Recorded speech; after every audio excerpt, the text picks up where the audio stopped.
قرآن کریم میں بھی اور احادیث مبارکہ میں بھی بار بار رب تعالیٰ نے اور رب تعالیٰ کے محبوب پیغمبر صلی اللہ علیہ وسلم نے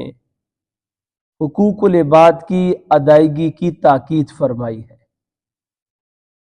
اور والدین کے ساتھ، پھر والدین کے بعد رشتہ داروں کے ساتھ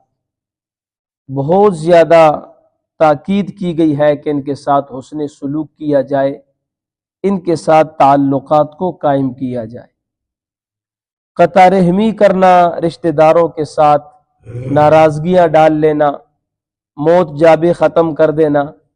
یہ اللہ کے نزدیک بہت سخت گناہ ہے، اور قطع رحمی کرنے والا اللہ تعالیٰ کو ناپسند ہے۔ حضرت جبیر بن مطعم رضی اللہ تعالیٰ عنہ سے روایت ہے کہ رسول اللہ صلی اللہ علیہ وسلم نے ارشاد فرمایا، لا يدخل الجنت قاطع، کہ قطع رحمی کرنے والا یعنی رشتہ داروں اور اہل قرابت کے ساتھ برا سلوک کرنے والا، ان کے ساتھ تعلقات کو توڑنے والا جنت میں نہیں جا سکے گا۔ اب اس ایک حدیث کو ہم سامنے رکھیں تو بات کتنی واضح ہو جاتی ہے کہ اللہ کے نزدیک صلہ رحمی کی کتنی زیادہ اہمیت ہے، اور قطع رحمی اللہ کے نزدیک کتنا بڑا گناہ ہے، کہ حضور فرما رہے ہیں لا يدخل الجنت قاطع،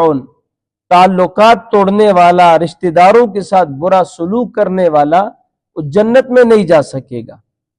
یعنی حدیث کا مطلب یہ ہے کہ قطع رحمی کرنا اللہ کے نزدیک اتنا بڑا، اتنا سخت گناہ ہے کہ اس گناہ کی گندگی کے ساتھ آدمی جنت میں داخل نہیں ہو سکے گا۔ ہاں، دو صورتیں ہیں، یا تو اس کو سزا ملے گی، سزا دے کر اس کو پاک کر دیا جائے گا،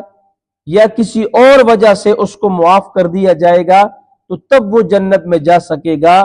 جب تک ان دونوں میں سے کوئی ایک بات نہ ہو، اس کے لیے جنت کا دروازہ بند رہے گا، کھلے گا نہیں اس کے لیے۔ اب یہ ایک حدیث سمجھنے والوں کے لیے ایک حدیث بھی بہت بڑی بات ہے، اور یہ ایک حدیث بھی سمجھنے کے لیے کافی ہے کہ یہ کس درجے کا بڑا گناہ ہے کہ قطع رحمی کرنا، کہ حضور فرما رہے ہیں وہ اس گناہ کے ساتھ جنت میں داخل نہیں ہو سکے گا۔ لیکن اللہ معاف کرے، آج ہم معاشرے میں دیکھیں تو کتنے ہم لوگ جو ہے نا اپنے رشتہ داروں کے ساتھ تعلقات توڑے بیٹھے ہیں، اور اگر دیکھا جائے تو چھوٹی چھوٹی باتوں کو بہانہ بنا کر بس یہ اگلوں کے ساتھ تعلقات اس قدر ہم توڑ دیتے ہیں کہ ایک دوسرے کی موت پر اور ایک دوسرے کی غمی خوشی میں بھی شریک نہیں ہوتے۔ کئی جگہ معاشرے میں یہ بات آپ کے سامنے موجود ہے، ہر آدمی واقف ہے۔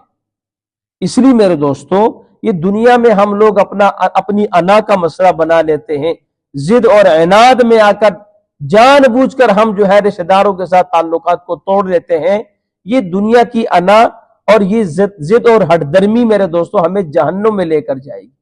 اس لیے فرمایا کہ بہترین انسان وہ ہے جو سلام کرنے میں، صلح کرنے میں پہل کرے۔ ہمیں چاہیے کہ ہم کسی کے ساتھ اپنے تعلقات کو نہ توڑیں، اور یہ کام ہم اللہ اور اس کے رسول کی رضا کے لیے کریں۔ کوئی ہمارے ساتھ جوڑے یا نہ جوڑے، ہمیں اگلے کے ساتھ جو ہے تعلقات جوڑنا چاہیے۔ حدیث پاک کا مفہوم، ایک شخص حضور کے پاس آیا، کہنے لگا اللہ کے رسول، میرے رشتہ دار ہیں، میں ان کے ساتھ تعلقات